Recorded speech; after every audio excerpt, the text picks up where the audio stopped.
Good evening, everyone. Happy New Year. Today is Tuesday, January 13th, and I'll call the North Liberty City Council meeting to order. Tracy, could we have roll call, please? Courtney. Here. Leibold. Here. Park. Here. Smith. Here. Wason. Here. Thank you. Item 3 is approval of the agenda. I don't have any changes to make on it. Could I have a motion for approval, please? So moved. Second. Moved by Park, seconded by Smith. Are there any questions? All in favor, say aye. Aye. Opposed? Agenda's approved. Item 4 is our consent agenda. Lots of little great stuff on there. Any questions that need to be brought up? Could I have a motion for approval of the consent agenda, please? So moved. Second. By Wason, seconded by Leibold. Are there any questions? All in favor, say aye. Aye. Opposed? Our consent agenda passes.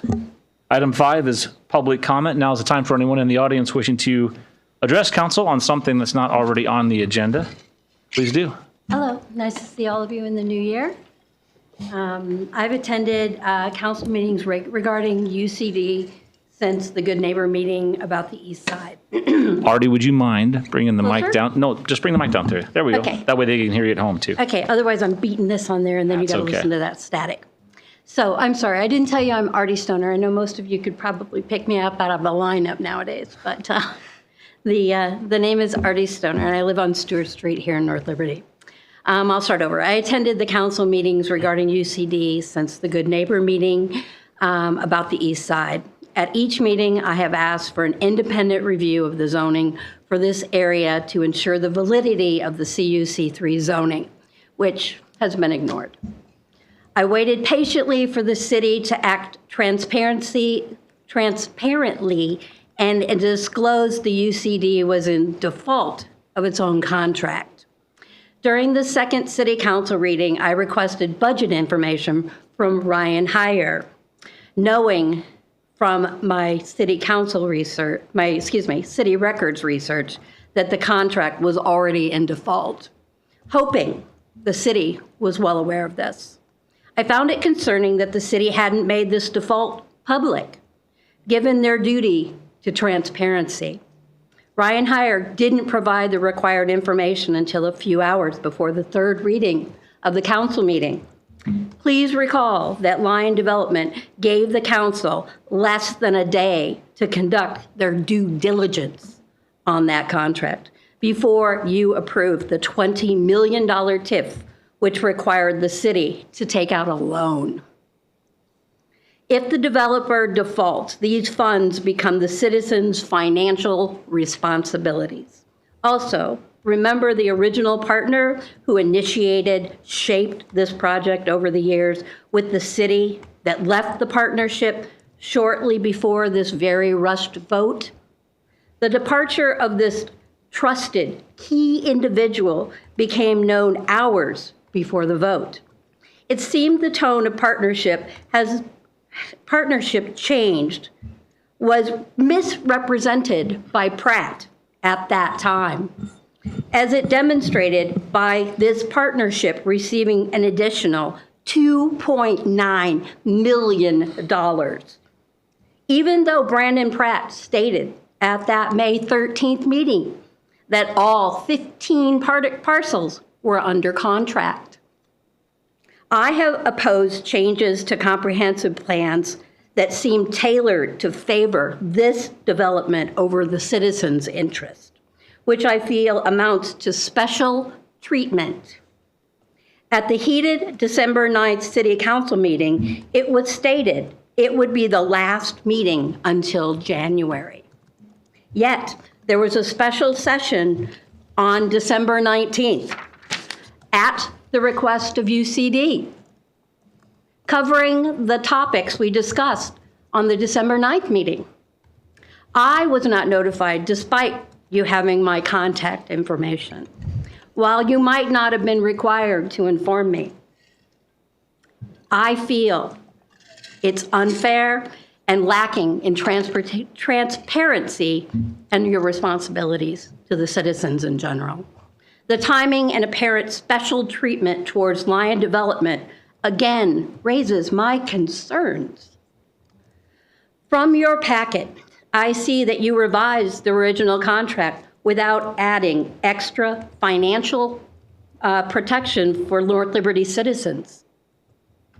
I would have expected you to use this opportunity to secure access to other Lion development assets in case there are future defaults. Artie, I'm going to have to ask you to wrap it up in the next I few only got seconds if you can, 3 please. sentences left. Sounds good. Thank you. Now, since a financial institution will be the first creditor on these loans, North Liberty citizens seem even more vulnerable, left with minimal recourse after the bank claims its funds, possibly resulting in years of loan payments for the citizens of North Liberty to pay. I am disappointed that city staff and council are not addressing this serious financial risk as they should be. You need to be transparent and act as responsible financial stewards on behalf of the citizens you represent. Remember, this commitment of public funds was never brought to a citizen's vote or subjected to full public review before you committed the funds. Thank you, gentlemen and Thank you, ladies. Artie. Are there any other public comments?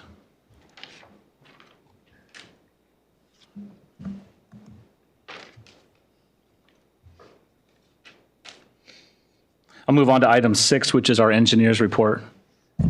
Josiah. Thanks, Mayor. Couple quick updates.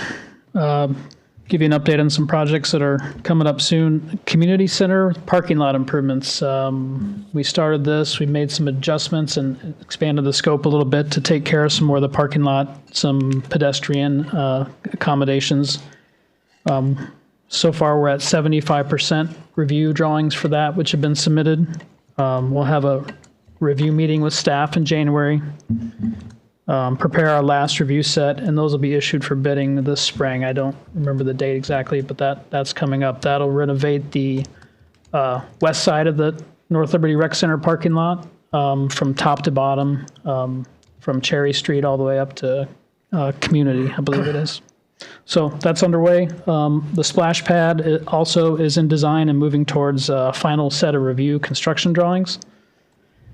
Those will be actually submitted this month, and that project will go out to bid in February. The splash pad will get started, and the facility opening date for the new splash pad is targeted for the spring or summer of 2027.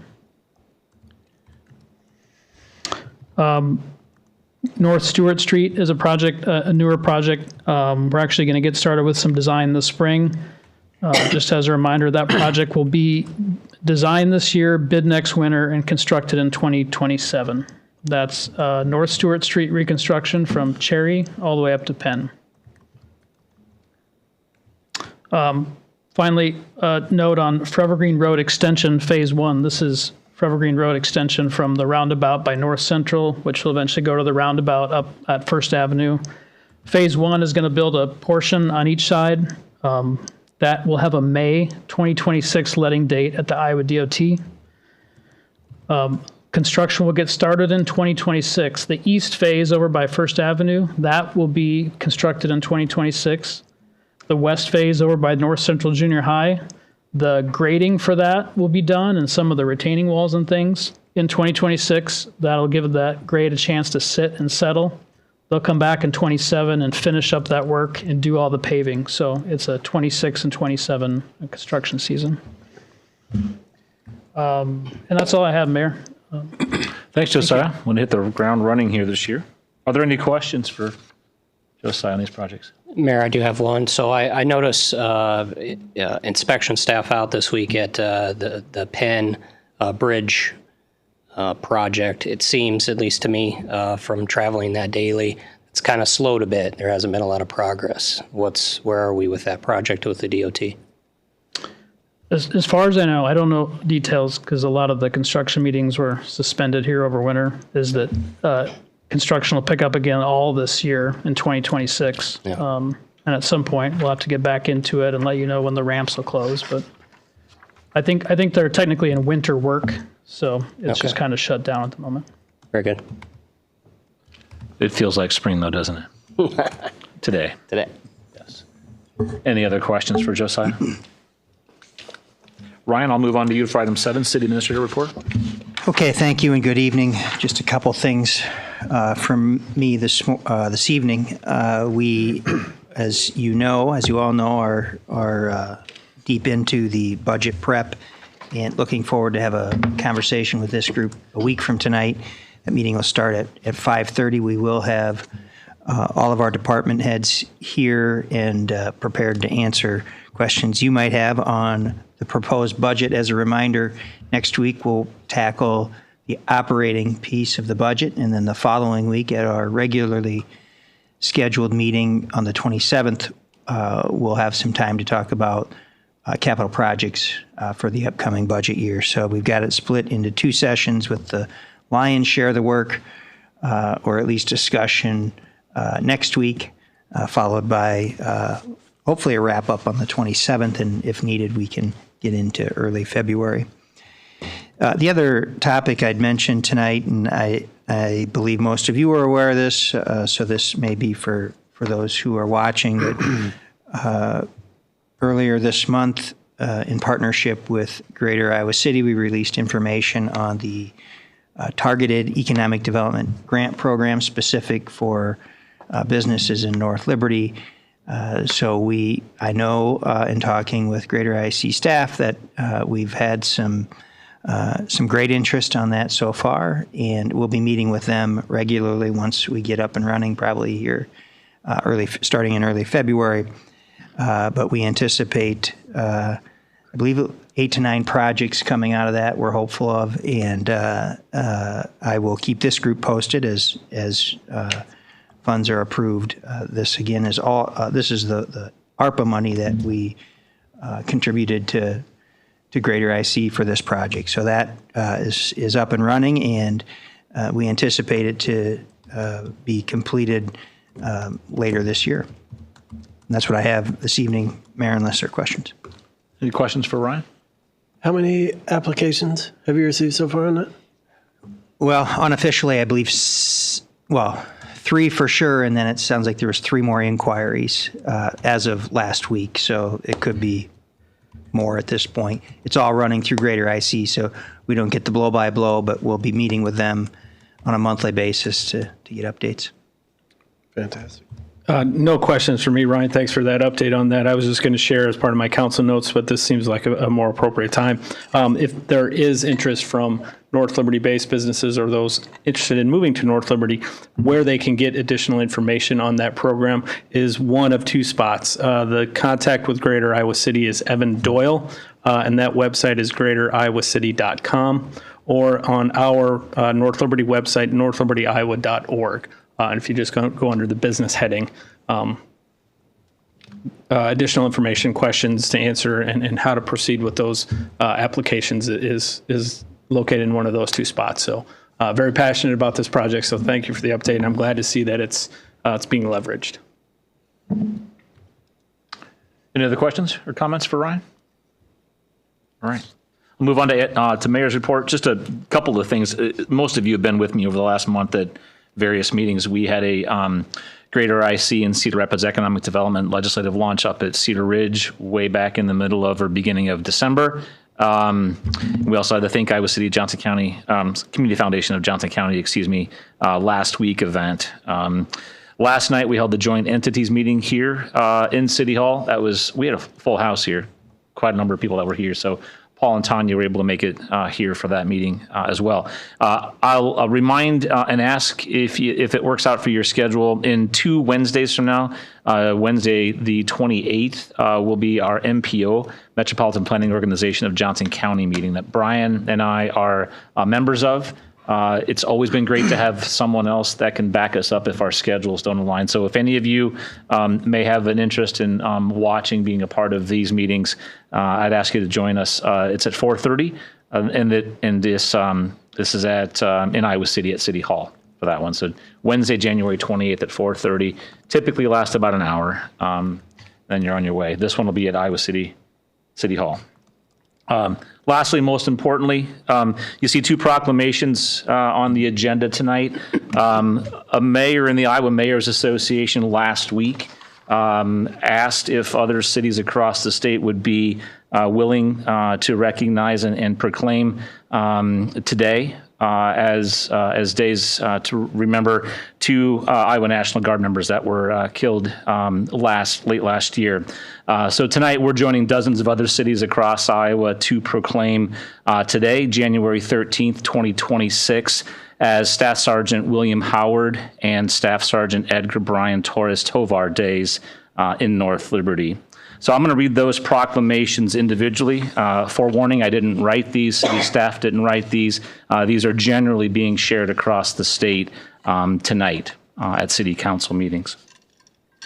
Whereas on December 13th, 2025, Staff Sergeant William Nate Howard of Marshalltown, Iowa, a member of the Iowa Army National Guard 113th Cavalry Regiment, 2nd Brigade Combat Team, 34th Infantry Division, was killed in action in Palmyra, Syria.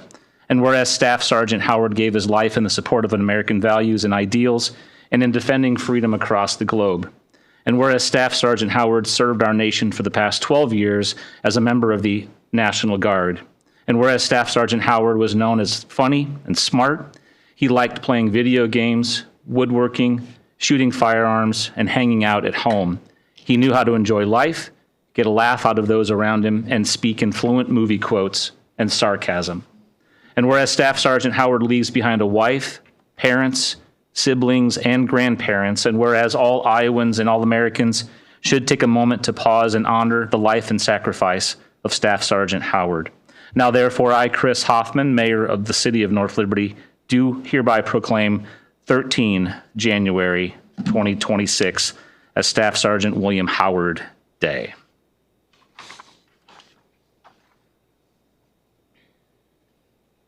We'll also make this proclamation that whereas on December 13th, 2025, Staff Sergeant Edgar Brian Torres Tovar of Des Moines, Iowa, a member of the Iowa Army National Guard 113th Cavalry Regiment, 2nd Brigade Combat Team, 34th Infantry Division, was killed in action in Palmyra, Syria.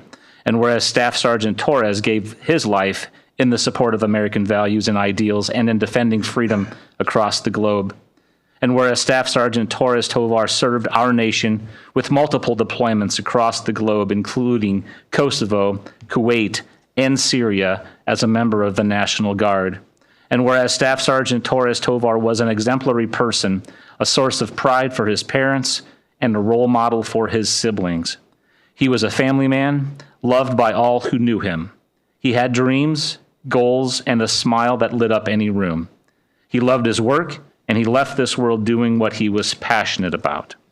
And whereas Staff Sergeant Torres Tovar leaves behind a girlfriend, parents, siblings, grandparents, and numerous other relatives, and whereas all Iowans and all Americans should take a moment to pause and honor the life and sacrifice of Staff Sergeant Torres Tovar. Now, therefore, I, Chris Hoffman, Mayor of the City of North Liberty, do hereby proclaim 13 January 2026 as Staff Sergeant Edgar Brian Torres Tovar Day.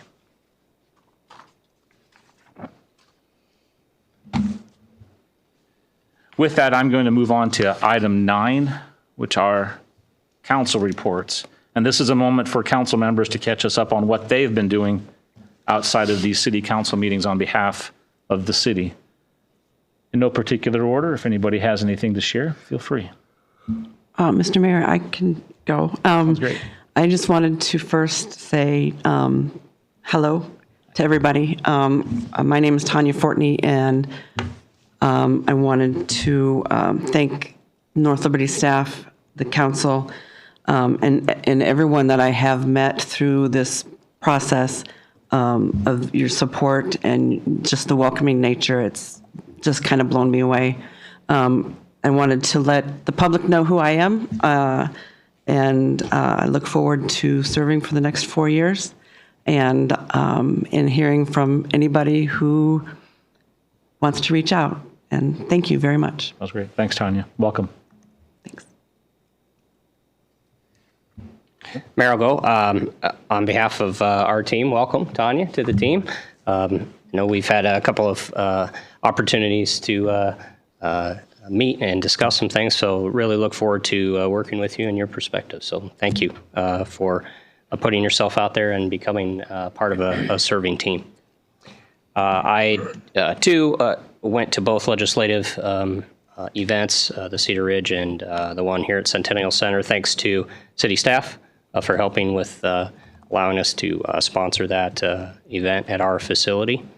And I would say some good conversations with our local representatives, sharing our concern as a city as the governor gives her State of the State address right now, and just our concerns for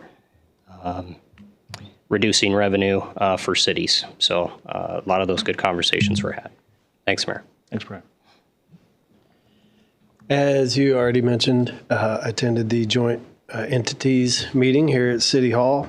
There was, we heard about results from the Trip Connect pilot program that we had, which was had some really good results. It doesn't sound like it, is going to continue, which I think is unfortunate, because I think that kind of model would serve us well for what we need in North Liberty. But hopefully we can, learn a lot from that and maybe keep that conversation going. They also mentioned a field mediation grant, which sounds like Iowa City was one of 2 communities in the country to get this grant to, they're basically going to, the program would send unarmed responders trained in conflict resolution to nonviolent situations to try to, as an alternative to using police resources. So I thought that was very interesting and curious to see how that's going to work. And then if I could, just a quick shout out to the Assistant Chief Smoke on getting the grant to acquire Polaris Ranger for trail rescue. That was in the packet. It looks like a pretty cool rig, and hope to be able to get to see that at our next Remarkable Rigs event at Centennial. Chair, along with Louise Fromm from University Heights. And I just also wanted to thank the city staff. There's been a lot of events kind of going on. It's a little more low key, I think, but there's a lot of stuff going on, and like they had the New Year's kind of party and everything. So appreciate them putting all that on, and it looks like a lot of people had a really good time with that. I guess last for me, Mayor, just first and foremost, I want to wish Happy New Year to our staff, everyone up here, citizens in North Liberty. Welcome, Tanya. Nice to have you up here as well. As mentioned, attended the couple of breakfast and Cedar Ridge events on behalf of the city. We talked about the economic grants program, so I won't revisit that, but really just want to take this opportunity to say thank you to the city staff for the City Slate events and remind folks of the ever popular Snuggie Crawl coming up in a couple weeks. So if you haven't got your tickets yet, sounds like there may still be a few available. If not, you can figure out that at a later time. But just a really exciting start to 2026. The staff does a great job with all the events, and I know that's a really popular one. So I just want to say thank you to that and remind folks to get their tickets if they haven't yet. And I've been a couple times, but not recently. So that's it for me, Mayor. Thank you. Thank you. Thanks, Council.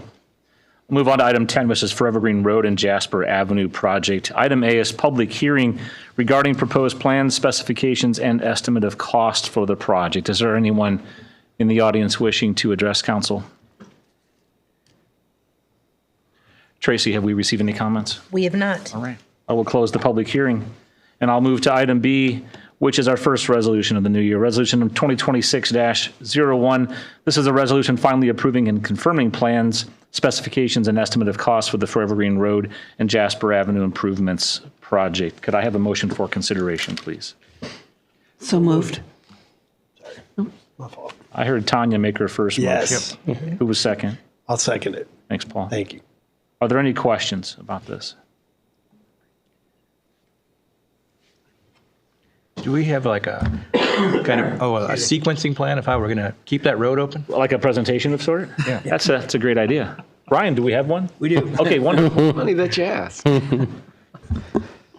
All right, this is, that's our location right there for the new roundabout, right 380.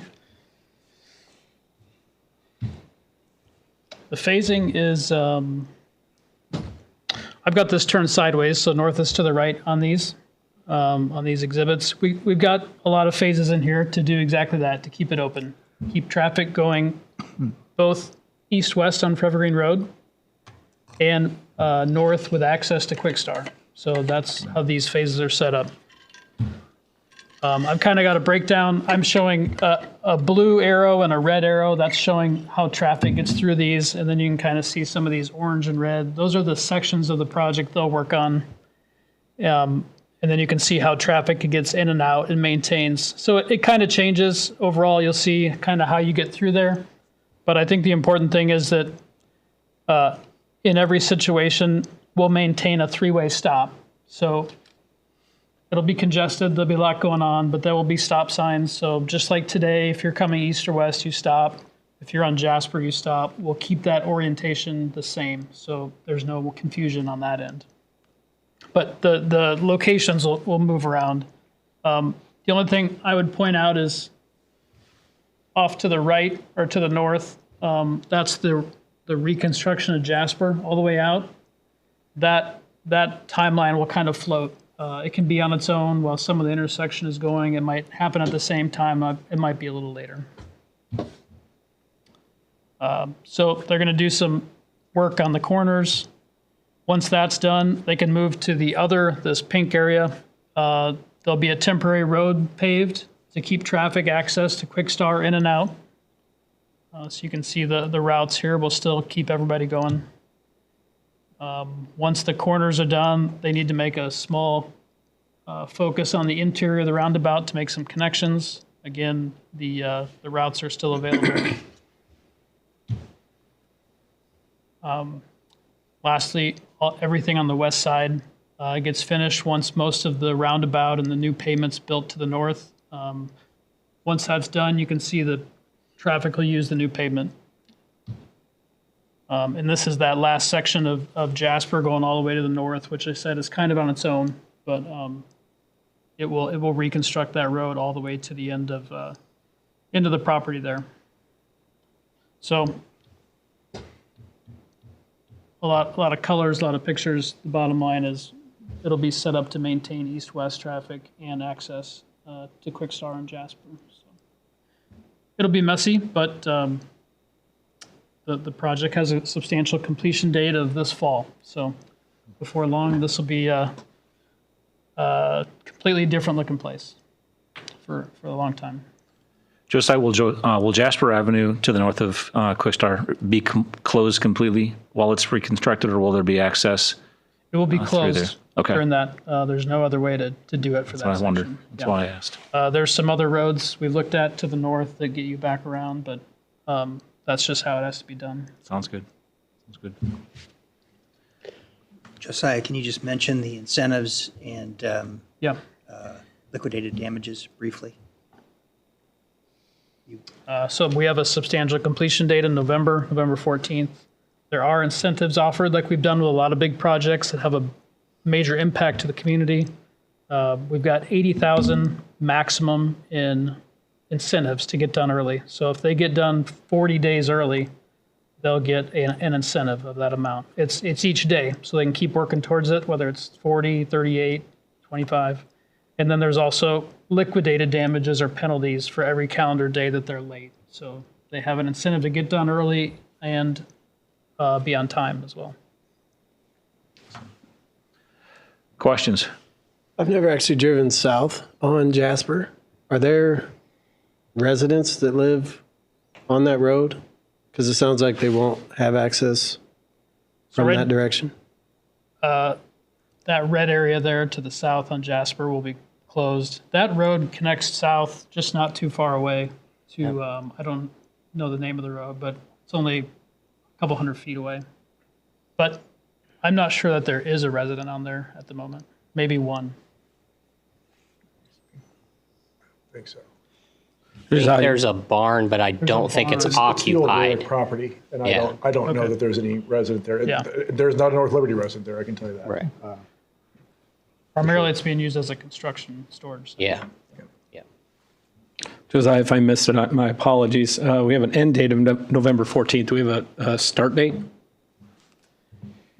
Yeah, we assume they'll probably start in March when the weather allows, but we have a late start date of April 6th, so we don't let them go any longer than that. Okay, thank They you. can start before, as soon as they're ready and Soon as- everything's in yeah. place. Yeah. Okay. Well, I think it'll be nice to get this taken care of, and again, I appreciate a grant kind of facilitating people. Very little to do with it. Thank you. Are there any other questions? All right, we're excited about that. Tracy, could we have roll call, please? Smith, Aye. Wason, Aye. Leibold, Aye. Fortney, Aye. Park. Aye. Motion carries 5-0. Item 11 is right-of-way vacation, and item A is public hearing regarding proposed vacation of right-of-way. Is there anyone wishing to address council on this topic?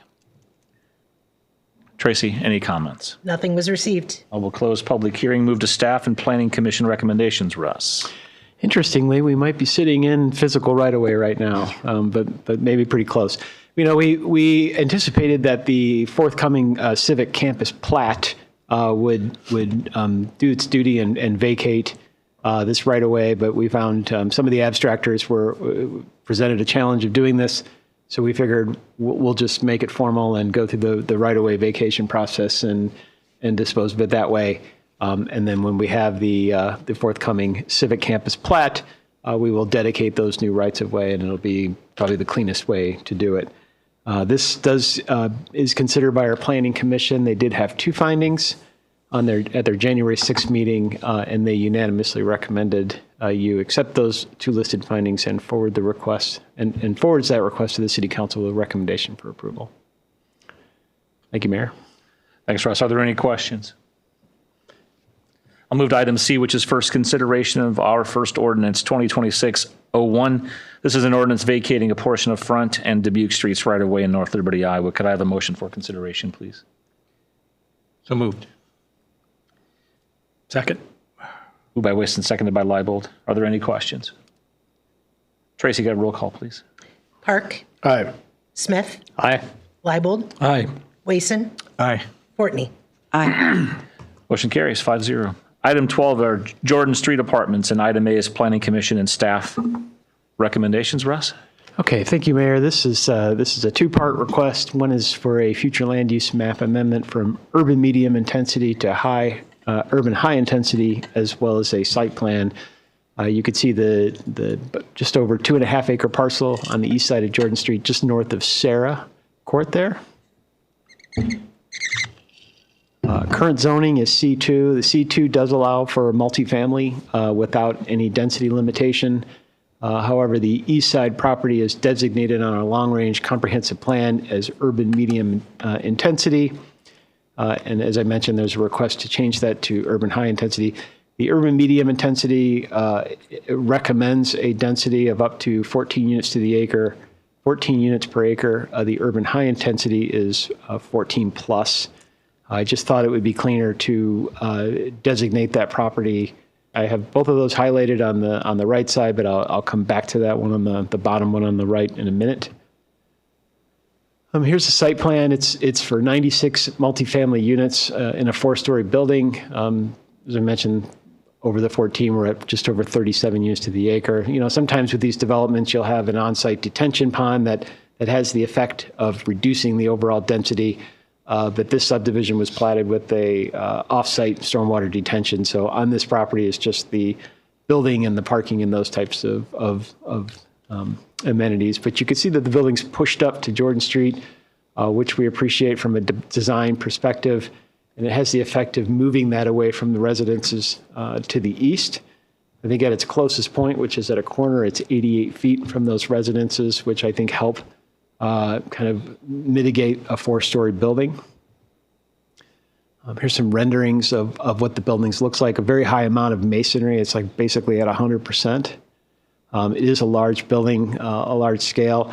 I think it's going to be a pretty cool view as you go down Ranchow Way. You'll have the pond there, and then you'll see this building there. So from an urban design standpoint, I think it's going to be a pretty cool impact. You can see the pond there as you kind of view it. I think it'll be pretty dramatic, pretty neat.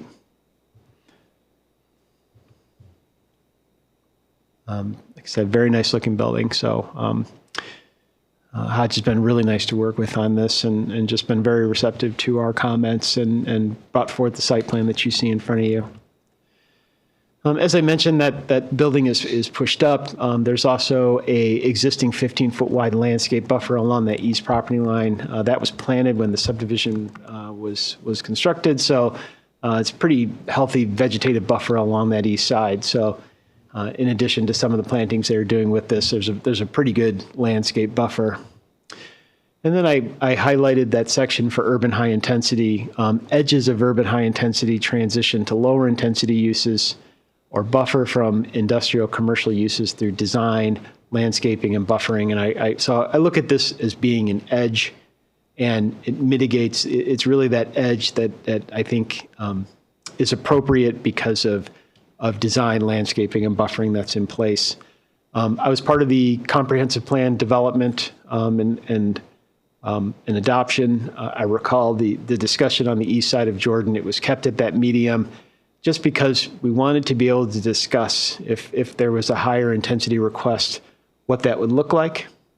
And then obviously we're here doing that now. I didn't think it was right to go ahead and place everything on the east side as an urban high intensity, just because you're then automatic, I think, you'd be automatically, I wouldn't say approved, but looked at as favorable for that higher density. And I think it's something that we want to look at, especially since you have lower density residential to the east. We do not have any objections to the request. I would mention that this council in 2025, this project was awarded a state of Iowa, and I know Kevin's here, you can talk a little bit more about that, Iowa workforce housing tax credits. This city council approved a resolution last year to support that as it's moving through the process. That's for market rate multifamily, but I think it's really just a program to offset the costs that are there for an expensive project like this. So the Planning Commission did consider this item on January 6th. There were two findings, one related to the comprehensive plan amendment, and then the second one related to the site plan. They accepted those listed findings and forwarded the request to the City Council with a recommendation for approval. Thank you, Mayor. Thanks, Russ. Are there any questions yet for Russ? Was there an affordable housing element to that project? Nope. Okay. And then the other one I had was on the rendering. It looks like there's some trees in the front, but I don't think I saw those on the actual design.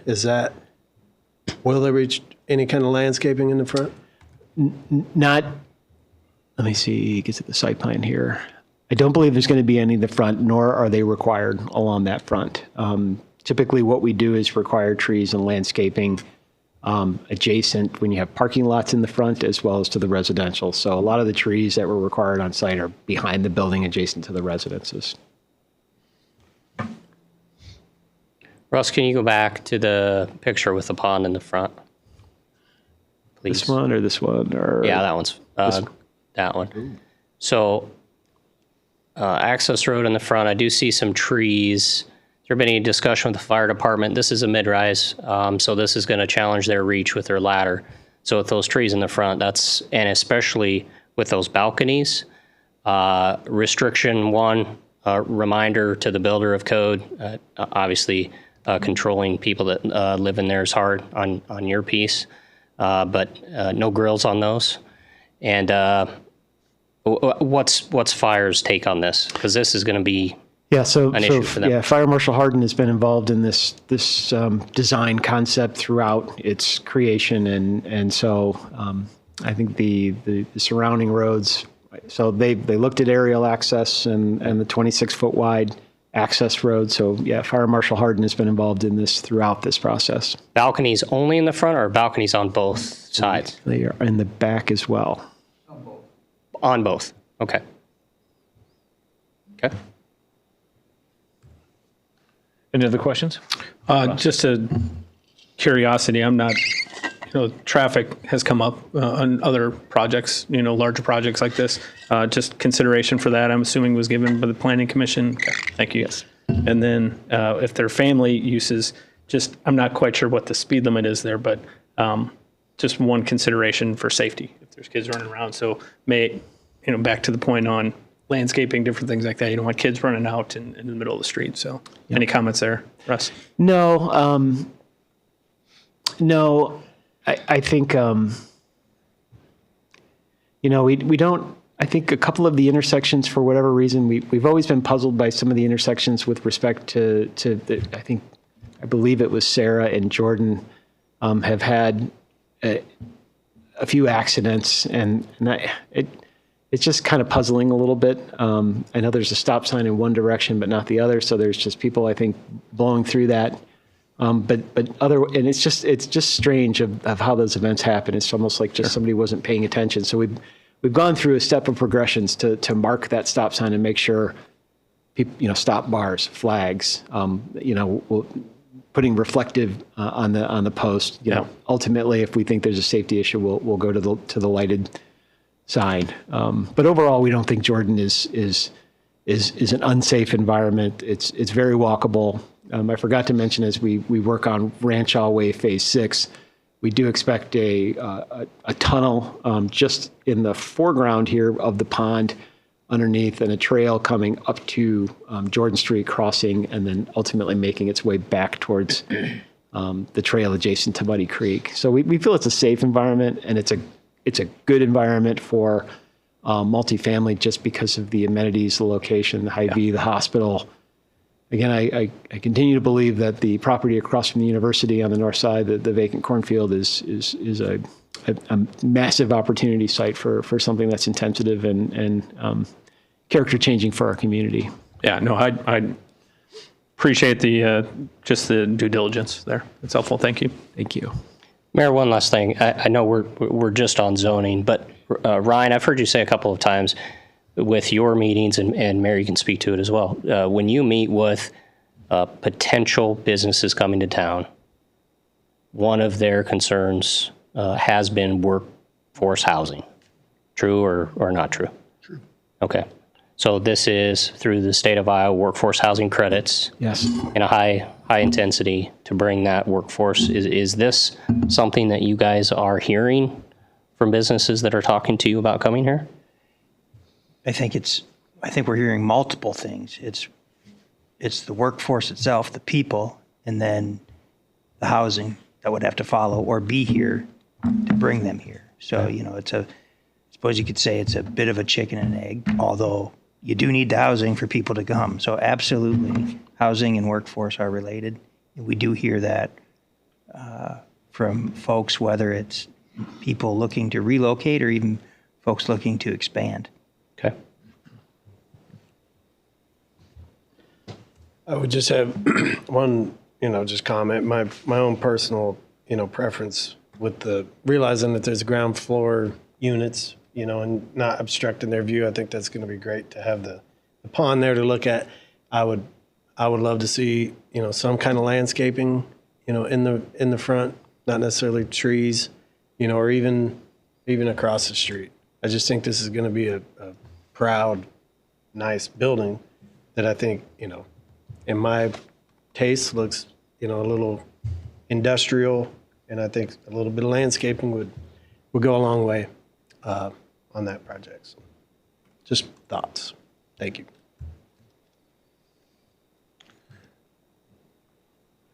Kevin, you're up next. Move on to item B, which is applicant presentation. Just so you know, these new AirPods also double as hearing aids, so it helps me hear you guys. So hopefully get closer.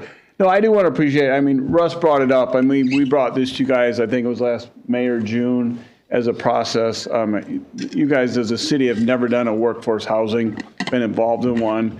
We took, I think at the time it was $1,000 a unit support you had to pledge towards us. But we were allowed to leverage that, and we're awarded $1 million tax credit from the state, which obviously makes it affordable for us to build these things. So that was, I appreciate that. I mean, I know somebody else here this morning, earlier was talking about the TIF deal. So this is like a 10 to $1 you guys put money towards a project to work out. So we appreciate it. You know, the city's been great to work with. Again, we've been dealing with the fire, just like Russ said. So I don't know if you guys have any more questions with us. Obviously, we'll be putting some landscaping in the front. I mean, it may not be shown, but we'll clearly up to the building, there'll be some sort of maybe it's not tall trees, but it'll be some landscaping out front. So Fantastic. We're really excited about it. I mean, we're hoping to break ground about April or so upon approval. So That was the only question I had, is what kind of a timing do you expect based on market conditions? Sure. I mean, well, ideally, I mean, it is a bigger building, so we kind of looked at splitting them up, but then we're hoping to start in April, and we'll start at one end and work across. We still have to figure out, you know, if there's a way we could get occupancy in part of the building, but more than likely we'll have to have it all built. So we'd be looking to have it completed by, you know, July or so of 27. Okay. So. Okay. Are the first floor, are they street level? Or are Well, they down? they're as close as we can. There's a little fall in the street, so you kind of have to have, you know, they're not going to be walkouts, but like from the main entrance, it will be. You walk in and out. There might be a little 3 or 4 steps in the inside and a half-stop elevator, but there is a little bit of fall in the lot. We're trying to make that level it out as much as we can in the building. So the far south end will probably be like right at grade. You get down to the north end, and that there might be a retaining wall or something where the building sits out a few feet. And an elevator, you said? Pardon? Elevator? Yes, yeah, there'll definitely be an elevator. Great looking building, Kevin. Congratulations on the award. Thank you. Thanks for your. Are there any other questions before I let him back? All right. Okay. Just as long as you're not tuning out the council. No, I was going to say, I hope you weren't thinking I was listening. These work really well. All right, item C is resolution number 2026-02. And this is a resolution amending the 2022 North Liberty Comprehensive Plan connected to tomorrow, the future land use map for a certain property located in North Liberty, Iowa, from urban medium intensity UMI to urban high intensity UHI. Could I have a motion for consideration, please? So moved. Second. Moved by Wason, seconded by Leibold. Are there any other questions about the comprehensive plan? All right, Tracy, could I have a roll call, please? Park, Aye. Fortney, Aye. Leibold, Aye. Smith, Aye. Wason. Aye. Motion carries 5-0. Item D is resolution number 2026-03. This is a resolution approving the preliminary site plan for 1500 to 1600 Jordan Street, North Liberty, Iowa. Could I have a motion for consideration, please? So moved. Second. Moved by Leibold, seconded by Park. Are there any additional questions? Let's do this. Tracy, roll call, please. Wason, Aye. Smith, Aye. Fortney, Aye. Leibold, Aye. Park. Aye. Motion carries 5-0. Go get them. All right. Thanks, Kevin. Thanks, Kevin. Item 13 is Hy-Vee Center Security Contract, and item A is resolution number 2026-04. This is a resolution approving the Event Security Services Agreement, Hy-Vee Center, between the City of North Liberty and Contemporary Services Corporation. Could I have a motion for consideration, please? So moved. Second. Moved by Fortney, seconded by Smith. This is a long time coming. Glad to have it on the agenda finally. Are there any other questions? Or any questions? Ryan, just a little bit about how we've settled with this company versus just low bid. Sure. I'm a poor Ryan, but I'll do my best. So just like we did for City Hall, we put out an RFP for cleaning services here, for security services there, for so on. And the Contemporary Services Corporation was the responding party for us that was able to take what we had and then actually offered to make it better. We've been working with their council. They had a number of recommended improvements to the agreement. We went back and forth, and we've been using them for one-offs since the center is open. We've had just little ad hoc contracts, and they've been. My understanding is that those services have been totally satisfactory so far. This contract that's in front of you is for a longer-term engagement, and we'll have the opportunity if we like it to renew it later or to walk away if we don't. Any other questions? Tracy, could we have roll call, please? Smith, Aye. Wason, Aye. Park, Aye. Fortney, Aye. Leibold. Aye. Motion carries 5-0. Item 14, naming rights agreement. Item A is resolution number 2026-05. This is a resolution approving the naming rights agreement between the City of North Liberty and South Slope Cooperative Telephone Company doing business as South Slope Communications that establishes the terms and conditions under which a sponsorship for Centennial Park Next Stage will be provided. Could I have a motion for consideration, please?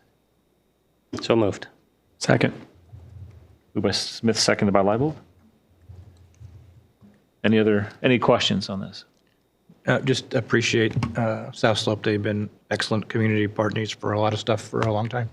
I'll second that. Anything else? Tracy, could we have a roll call, please? Fortney, Aye. Smith, Aye. Park, Aye. Leibold, Aye. Wason. Aye.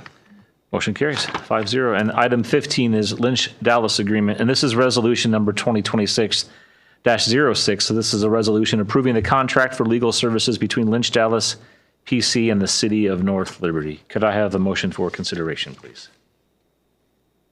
So moved. Second. Moved by Wason, seconded by Park. Any questions? Tracy, roll call, please. Park, Aye. Wason, Aye. Smith, Aye. Fortney, Aye. Leibold. Aye. Motion carries 5-0. Any old business for us? Mayor, I would just comment old business on Centennial Center. I've gotten a lot of comments just recently. There's been more and more things happening out there just now with Hy-Vee Center, but the affordability of the space. So specifically, I have a coworker that's getting married there now. I was approached by a member of the CCA school board that's doing an event out there. There's I know of two folks using it for graduations. I know they have a lot more than that booked. And just all of those folks are talking about how affordable it is for the wonderful, wonderful space that it is. It was very intentional by our staff, very appreciative of that work that was put in to make that affordable to our citizens, and it's already starting to pay dividends to those that want to use it, not just dividends to the city. So I wanted to share that with you and staff. Great comments.